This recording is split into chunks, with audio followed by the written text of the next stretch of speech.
O fato de sua mão estar encobrindo seu rosto indicava que Marta poderia estar viva no momento em que foi enterrada.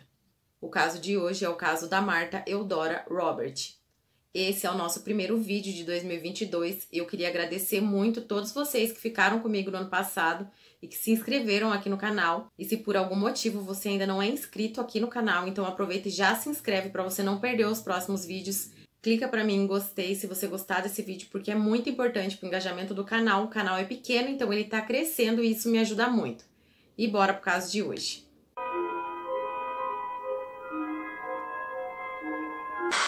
Marta Eudora Robert era carinhosamente chamada de Do pelos seus amigos e parentes. Marta se casou com Ellen Roberts em 1948. O casal nunca teve filhos. Com a vida, eles construíram um patrimônio e eram donos de muitos estabelecimentos em Memphis. Em uma altura da vida, o casal já tinha tudo o que precisava. Então eles combinaram que morariam em um lugar mais calmo. O casal acabou vendendo vários de seus estabelecimentos e compraram uma fazenda que ficava em Needs, uma comunidade próxima a Memphis. Essa fazenda tinha 150 acres. Lá eles construíram a casa de seus sonhos da forma em que eles queriam e que a vida toda tinham planejado. Então eles viviam bem e tinham tudo o que sempre precisaram.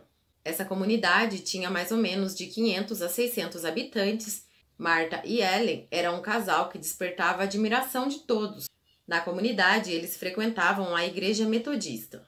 Marta era uma mulher generosa e amorosa, que procurava ajudar sempre seus amigos e parentes que precisavam dela.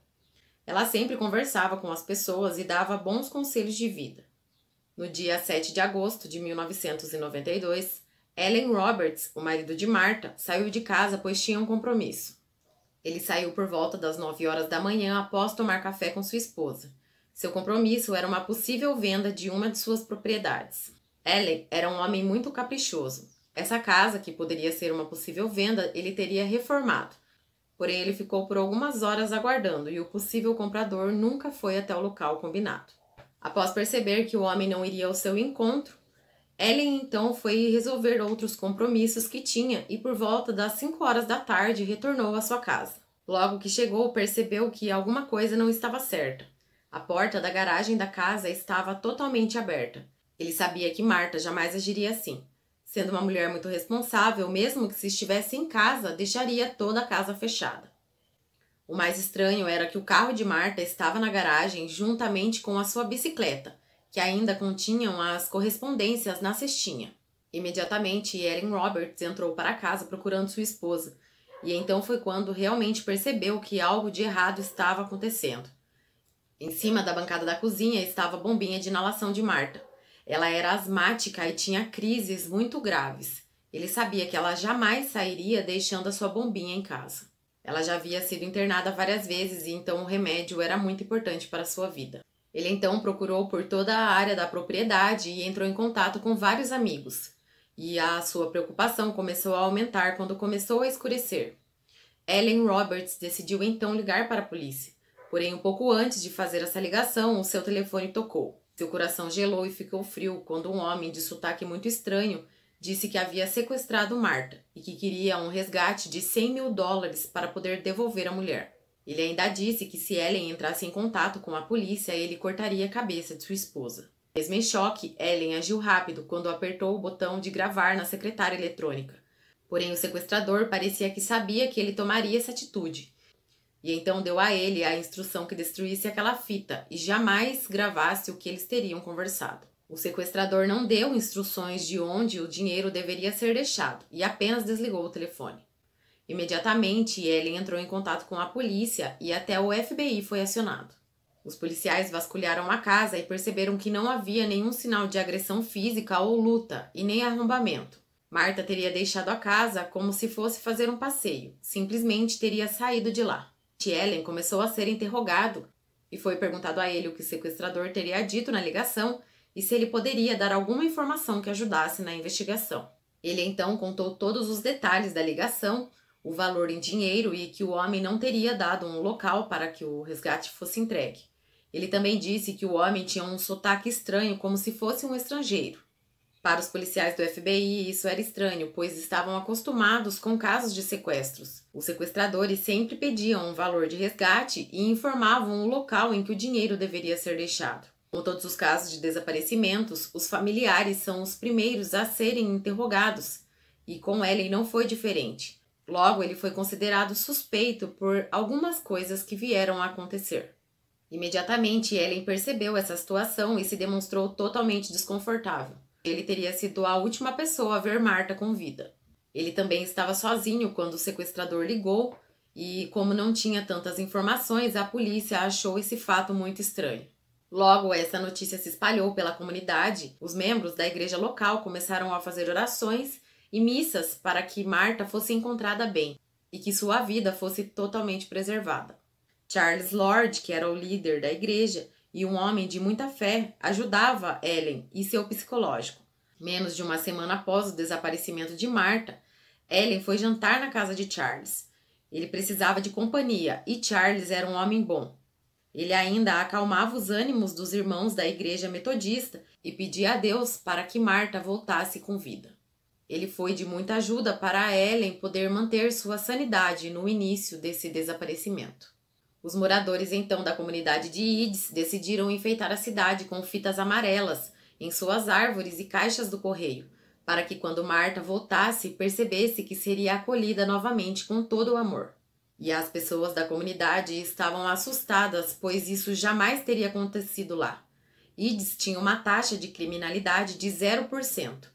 Como eu já disse, Ellen então foi considerado o primeiro suspeito do caso do desaparecimento de sua esposa. O FBI colocou escutas na casa e também grampeou os telefones, para que pudesse identificar qualquer ligação que ele recebesse. Ellen deu entrevistas e disse que faria tudo o que os sequestradores exigissem e que estava disposto a cumprir qualquer ordem para que tivesse sua esposa de volta. Ele disse também que não poderia fazer nada além de esperar. Ele disse que passava dia e noite sentado ao lado do telefone, esperando uma ligação para resgatar sua mulher. Os agentes do FBI passaram os dias após o sequestro vasculhando toda a fazenda. Haviam também helicópteros sobrevoando toda a comunidade a fim de perceber algo que pudesse ajudar na investigação. Eles passavam o dia na casa de Ellen aguardando também um possível telefonema. Ellen foi interrogado no dia em que sua esposa desapareceu e novamente no dia seguinte, que foi quando ele estava mais calmo e pôde dar algumas novas informações. Ele disse que no dia 6, sua esposa tinha recebido um telefonema de um homem que se chamava Sam Wagner, que viria de Indiana. Esse homem teria demonstrado interesse na compra da casa do casal. E então a própria Marta teria marcado o horário para que seu esposo fosse até a residência mostrar a casa para o possível comprador. Marta teria ainda dito a Ellen que não tinha entendido muito bem, pois o homem tinha um sotaque estrangeiro, mas teria conseguido entender o suficiente para marcar a hora. Para os agentes era muita coincidência que o homem que havia demonstrado interesse em comprar a residência do casal também tivesse sotaque estrangeiro, da mesma forma que o sequestrador tinha. Eles então abriram uma nova linha de investigação para tentar encontrar quem seria esse Sam Wagner. Quando puxaram esse nome, eles descobriram que não havia ninguém que se chamava Sam Wagner em Indiana. Todas as informações que Ellen dava parecia que ele mesmo estava inventando aquilo, para ocultar um crime que ele havia cometido. Ellen começou a se sentir cada vez mais pressionado e incomodado com as suspeitas que recaíam sobre ele. Então, conversando com toda a sua família, ele achou mais importante acionar a mídia, pois assim as pessoas perceberiam que ele realmente queria sua esposa de volta. Nessa nova entrevista, ele pediu novamente que o sequestrador entrasse em contato e que informasse um local onde ele poderia deixar o dinheiro para fazer a troca com a vida de sua esposa. Ele ainda disse que estava oferecendo uma recompensa de $10.000 para quem tivesse informações sobre Marta. Ele tomou essa decisão mesmo com o FBI, dizendo que ele não fizesse isso, pois oferecer uma recompensa poderia atrapalhar nas investigações. O tempo foi passando e os meses também, e nenhuma nova informação sobre Marta era dada. Mesmo com a oferta da recompensa, eles não receberam nenhuma informação. Cada vez mais os agentes desconfiavam de Ellen, e ele continuava sendo o número 1 da lista de suspeitos. Até que no começo de outubro, novamente, o seu telefone tocou. Nessa ligação, o sequestrador passou a Ellen instruções de que fosse até um telefone público, e Ellen foi até esse orelhão público. Lá, o sequestrador pediu uma recompensa de $180 mil a Ellen. Ellen então pediu ao sequestrador que passasse um local para que o dinheiro fosse deixado. E o sequestrador não falou mais nada e simplesmente desligou novamente o telefone. Para a infelicidade de Ellen, esses fatos somente deixavam o FBI cada vez mais desconfiado de que ele estava armando tudo aquilo. Porém, Ellen não se deixava bater com essas desconfianças e cada vez mais ele dava entrevistas. Ele disse em uma nova entrevista que estava fazendo de tudo para facilitar a entrega do dinheiro e que o sequestrador entrasse em contato com ele mais vezes, mas que ele só poderia esperar. Logo, as pessoas da comunidade também começaram a desconfiar de Ellen. Eles achavam sua atitude muito estranha e seu jeito rude de lidar com a situação muito questionável. Um amigo de Ellen ainda tentou amenizar a situação, dizendo que se você não conhecesse Ellen realmente, poderia de fato pensar que ele estava envolvido pela forma que ele tratava a situação. Mas essa era a forma que Ellen lidava com a vida. Mas logo a situação pioraria e cada vez mais Ellen seria alvo de críticas. Ellen e sua esposa Marta frequentavam um clube de dança que havia na comunidade. Então Ellen começou novamente a frequentar o local sem a sua esposa. Porém, levava suas amigas ao local. Sua justificativa é que ele não estava bem e precisava espairecer, esfriar a cabeça de alguma forma. Ele ainda dizia na época que teria entrado em um tipo de angústia que não tinha fim. Ele disse que não tinha coragem de tirar a própria vida, mas que também não tinha mais vontade de viver. E assim ele começou então a frequentar cada vez mais o clube de dança. Com isso, até os membros da própria igreja de Ellen começaram a comentar sua atitude estranha e teorias começaram a ser criadas. As pessoas comentavam que Ellen possivelmente traía Marta antes que ela desaparecesse. As investigações do caso do desaparecimento de Marta estavam estacionadas, pois a polícia não tinha nenhuma nova informação. A única coisa que os investigadores podiam fazer era observar o comportamento de Ellen e vigiá-lo dia e noite. Eles decidiram também que não colocariam Ellen contra a parede e nem pressionariam a dizer onde estava sua esposa, pois isso poderia prejudicar qualquer deslize que ele pudesse dar e de alguma forma os investigadores descobrirem qualquer coisa sobre o desaparecimento de Marta. Tudo estava da mesma forma desde que Marta havia desaparecido, até que no começo de 1993 um fato novo aconteceu.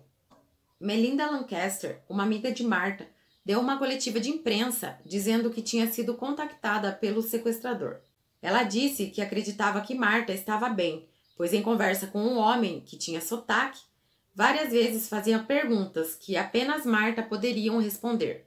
Mesmo contactando a amiga de Marta, o sequestrador não deu um local onde o dinheiro deveria ser deixado. Melinda ainda disse na coletiva de imprensa que achava que o sequestrador não queria mais conversa com Ellen Roberts. Após essa coletiva de imprensa, inúmeras pessoas da comunidade de Eads começaram a receber ligações. Essas ligações vinham desse homem que tinha um sotaque. Todas as ligações eram iguais. O homem começou a incriminar Ellen Roberts. Ele dizia às pessoas que Ellen não estava nem aí para Marta, que havia se recusado várias vezes a pagar o resgate para poder ter a esposa de volta. Infelizmente, essas ligações cada vez mais faziam com que Ellen fosse considerado suspeito, tanto pelos agentes quanto pela comunidade local. Até mesmo os próprios agentes do FBI começaram a dar entrevistas.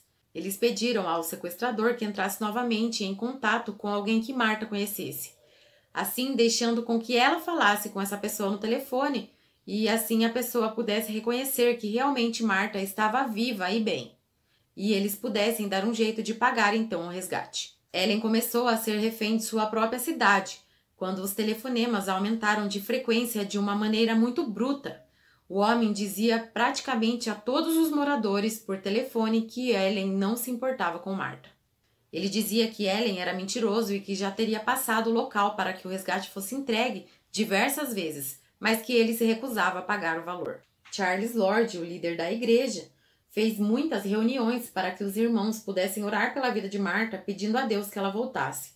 Ele disse em uma entrevista também que toda a comunidade estava triste, que não dormiam e nem comiam direito há alguns meses, desde que Marta havia desaparecido. Porém, como todos na comunidade, Charles conseguiu apoiar Ellen até um certo momento. E ele também começou a desconfiar das atitudes do irmão da igreja. Ele também procurou o FBI para dar algumas informações. Ele disse que, como era o líder da igreja, era procurado por diversas pessoas para desabafarem problemas.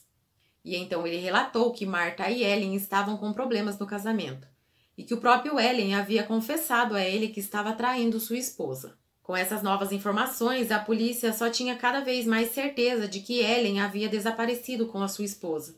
Porém, não tinham como prendê-lo, pois não tinham nenhum tipo de prova.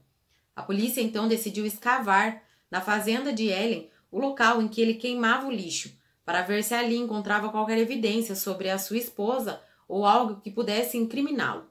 E novamente nada foi encontrado. No dia 4 de março de 1993, um jornalista chamado Joy Burt recebeu um telefonema do sequestrador. Joy, como era um jornalista experiente, decidiu então imediatamente colocar o telefonema em gravação. No telefonema, um homem com sotaque dizia: "Eu estou com a senhora Roberts. A senhora Roberts morre. Morre hoje 9 da manhã." Essas palavras teriam sido ditas por um homem com um sotaque muito forte, e no momento o jornalista não teria entendido. E então ele perguntou: "O senhor está me dizendo que a senhora Roberts está morta?" E foi quando o sequestrador respondeu que sim, que agora eles tinham uma situação muito trágica. Nessa ligação, o sequestrador ainda pedia para que essa informação fosse passada ao FBI. No dia seguinte, o sequestrador ligou novamente para o mesmo jornalista e disse dessa vez que Martha Roberts estava viva e que ele iria deixar um local para que o dinheiro fosse entregue. Uma outra exigência do homem era que Ellen Roberts fosse entregar o dinheiro a ele. Porém, Ellen não queria ir sozinho, então seu sobrinho Bill Simmons foi em um outro carro e ficou à distância aguardando. Eles ficaram por horas no local combinado, porém ninguém apareceu. Um fato novo começou a acontecer quando Charles Lord, o líder da igreja, começou a receber cartas informando coisas sobre Martha. E disse ao FBI que essas cartas eram deixadas por debaixo de sua porta. O FBI, em uma tentativa de identificar quem estaria deixando essas cartas, encheu a frente da casa de Charles Lord com câmeras. Porém, todas as vezes que as cartas eram deixadas na casa de Charles, de alguma forma o equipamento do FBI dava algum problema e nenhuma imagem era gravada. Mesmo com tantas novas evidências, todos na comunidade ficavam frustrados por não ter Martha de volta e nem ter evidências que de fato ela estivesse viva. As fitas amarelas que teriam sido colocadas para receber Martha de volta ainda estavam cada uma em seu lugar, porém muito desgastadas pelo tempo. Chegou em um ponto em que a própria família de Martha sabia que precisava tomar alguma atitude. Foi então que, após algum tempo e uma grande reunião de família, um sobrinho de Martha, chamado William Paul Knox, e seu irmão, resolveu então tomar uma atitude por eles mesmos. Eles disseram que, observando todos na comunidade e algumas entrevistas que foram dadas pela TV, eles tinham um suspeito. A ideia deles então era dar a esse suspeito um telefone que ninguém na comunidade tinha, um telefone que era novo, um número novo. Eles deram então a esse suspeito o telefone e pediram que, se ele tivesse novas informações sobre o caso de Martha, que os avisassem. Então, como já dizia o ditado, caiu como um patinho. No dia seguinte da entrega desse telefone, o sequestrador entrou em contato com eles. Nessa ligação, então, o sequestrador fez exigências de um resgate. E novamente foi combinado um local para a entrega do dinheiro. Esse local era um motel próximo à comunidade de Eads. Combinado era que a mãe de William Paul Knox, que já era uma senhora de idade bem avançada, ficasse no quarto do motel e entregasse o dinheiro assim que batessem na porta. William e seu irmão, lógico, que não deixariam sua mãe correr risco de vida, e ficaram então no quarto do motel, aguardando aproximadamente 45 minutos quando bateram na porta do quarto. Quando os irmãos abriram a porta, a suspeita somente foi confirmada quando Charles Lord estava na porta do quarto. Assim que Charles Lord percebeu a situação em que havia se metido, começou a desconversar e disse que estava ali somente para ajudar. Ele disse para os irmãos que entregassem a ele o dinheiro, pois ele mesmo iria ao encontro do sequestrador para resgatar Martha. Mas os irmãos já tinham certeza de que ele estava envolvido naquilo até o pescoço, e foi quando Charles disse uma coisa que somente o incriminou mais. Ele questionou William o porquê os irmãos estavam no quarto, se o combinado não era que a mãe deles estivessem lá. Informação essa que somente o sequestrador sabia. Nesse momento, William não conseguiu evitar e avançou para cima de Charles Lord. Eles entraram em uma luta corporal e em algum momento Charles conseguiu se desvencilhar e acabou fugindo. Imediatamente o FBI foi avisado e Charles foi caçado. Charles era um homem poderoso e respeitado na comunidade. Suas entrevistas e conversas com os membros da igreja e da comunidade apenas intensificaram as suspeitas contra Ellen Roberts, que era o marido de Martha. Charles então logo foi preso e imediatamente a polícia começou uma investigação para tentar descobrir qual o motivo de ele ter sequestrado Martha. Logo, os policiais descobriram que ele havia feito empréstimos entre 200 a 300 mil dólares. Descobriram também que Charles havia desviado dinheiros do fundo da igreja, algo próximo a 15 mil dólares para sua conta pessoal. Analisando as finanças de Charles, eles sabiam que ele estava desviando há algum tempo dinheiro da igreja. E somente ele e mais uma pessoa poderia saber sobre esses desvios de dinheiro. Essa pessoa teria que ser o contador ou a contadora da igreja. E é aí que Martha entrou em toda essa história. Ela era a contadora da igreja. Então, em seu primeiro depoimento, ele acabou confessando que no dia 6 de agosto de 1992, ele ligou para a casa de Martha se passando por um homem que se chamava Sam Wagner. Ele disse que saberia que se marcasse um encontro para ver uma casa do casal, Ellen Roberts não estaria em casa no momento em que fosse tentar abordar Martha. No dia 7, pela manhã, após Ellen sair de casa, ele foi até lá e conversou com Martha. Ele disse a Martha que seu marido havia sofrido um acidente de carro e que entrasse em sua picape, pois ele levaria Martha até o local em que Ellen estava. Foi por isso que Martha saiu de casa às pressas, deixando a porta da garagem aberta e seu remédio em cima do balcão. Como ele era líder da igreja e conhecido por todos, sem pensar duas vezes, ela entrou em seu carro. Charles Lord disse então aos investigadores que imediatamente levou Martha para sua casa e a deixou presa em um porão. Ele também confessou que no mesmo dia do sequestro, ele tirou a vida de Martha, um pouco depois de tê-la abusado sexualmente. Ele disse aos policiais que a forma que teria tirado sua vida foi por sufocamento. Quando questionado qual teria sido o motivo, ele disse que seria pelo dinheiro do resgate, que esse dinheiro daria um jeito de ajudá-lo em suas contas e dívidas. Porém, o que entrava em controvérsia era o motivo de ele nunca ter dado uma instrução correta onde o dinheiro deveria ser deixado. Algumas pessoas acreditavam que após o sequestro, Charles Lord teria ficado se sentindo muito bem por poder conduzir as coisas da maneira em que ele mesmo queria, e que ele sentia poder em poder fazer isso. Ele acabava sentindo prazer em ter sob controle toda a investigação. Ele disse então que após ter tirado a vida de Martha, ele teria descartado seu corpo em um rio grande que havia próximo à comunidade. A polícia fez buscas durante 3 dias nesse rio, mas nada foi encontrado. Em uma outra ocasião, Charles disse que teria descartado o corpo de Martha em um outro local e mudou novamente sua versão no terceiro interrogatório que teve. Foi então que o FBI decidiu pressionar Charles Lord e ser um pouco mais firme com ele no interrogatório. E foi quando ele e seu advogado decidiram então fazer um acordo. Eles disseram que se ele não fizesse um acordo e dissesse onde estava o corpo de Martha, eles pediriam a pena capital. E então ele acabou confessando que o corpo de Martha estava enterrado em seu quintal, em uma cova que 2 semanas antes de Martha ser sequestrada, ele já estava escavando para que pudesse enterrá-la ali. Tudo havia sido premeditado. Ela foi enterrada ainda no dia 7 de agosto de 1992, o mesmo dia em que teria desaparecido de casa. Ele cobriu o corpo dela com cal, depois jogou cimento e, após cobrir com terra, jogou algumas folhas velhas por cima da cova.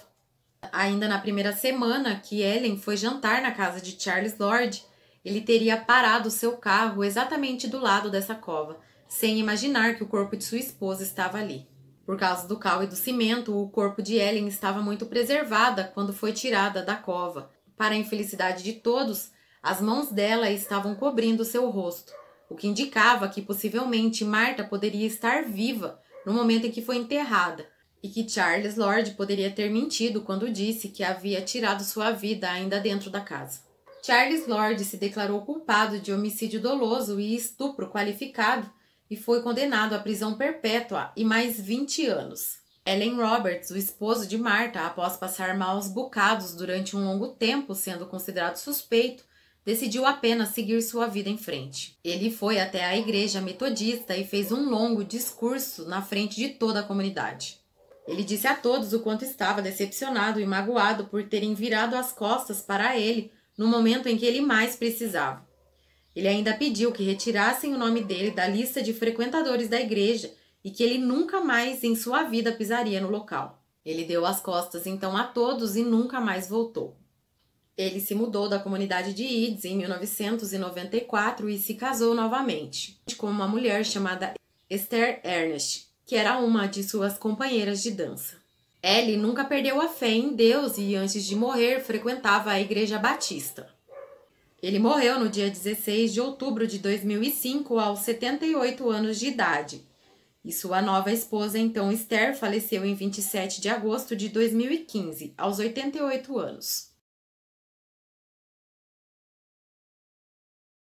Eu encontrei esse caso enquanto eu estava assistindo alguns vídeos e então eu fui pesquisar ele mais a fundo e descobri quanta injustiça Ellen Roberts acabou passando durante o tempo que a sua esposa estava desaparecida.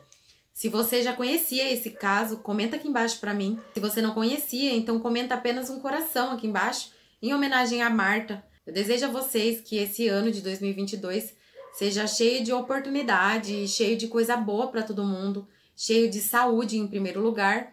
E é isso, gente. Eu espero muito que vocês tenham gostado. Se você ainda não é inscrito, não esquece de se inscrever. E, por favor, se você ficou até aqui, não esquece de deixar um like para mim, que me ajuda muito. Eu sei que é chato ficar pedindo, mas sempre que eu peço, a quantidade de like aqui aumenta um pouquinho. E isso daí me ajuda muito a ficar mais feliz e saber que vocês estão gostando. E é isso aí, um beijo e até o próximo vídeo.